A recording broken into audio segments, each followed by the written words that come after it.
Hello everyone! Today we're diving into the shifting political landscape of Zimbabwe, a country with a history as complex as it is captivating. Let's explore the recent upheavals within the ruling party, ZANU-PF, and what this could mean for the nation's future.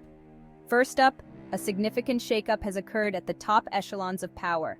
Emmerson Mnangagwa, the current president and leader of ZANU-PF, has demoted the party's political commissar, Mike Bimha, relegating him to just an ordinary member of the Politburo.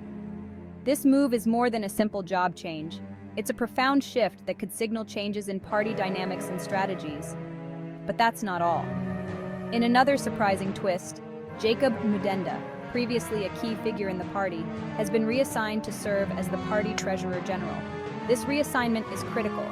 It's not just about managing the party's finances, but also about who holds the power to channel resources within the party, a vital aspect of political influence in Zimbabwe.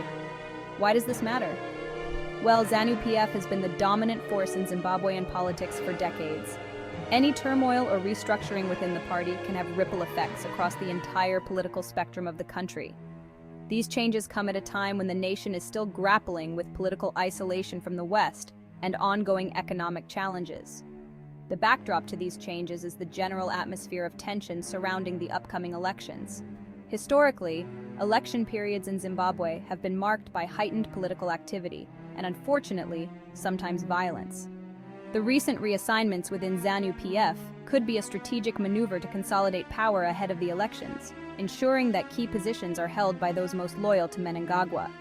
Furthermore, with the shadow of the Patriot Act looming, legislation that significantly restricts freedom of expression, there's a palpable tension in the air. Citizens and political activists alike are watching these developments closely, wary of what they might mean for democratic processes and civil liberties in Zimbabwe.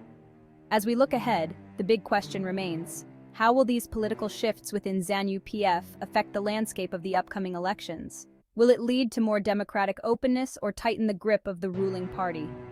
Only time will tell, but one thing is certain: the political chessboard in Zimbabwe is transforming, and the implications of these moves will be felt not just within the borders of Zimbabwe, but internationally as well.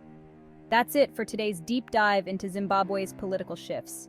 Stay tuned for more updates and analyses right here. Don't forget to like, subscribe, and hit that notification bell to stay informed on all things politics. Until next time, keep questioning and stay curious.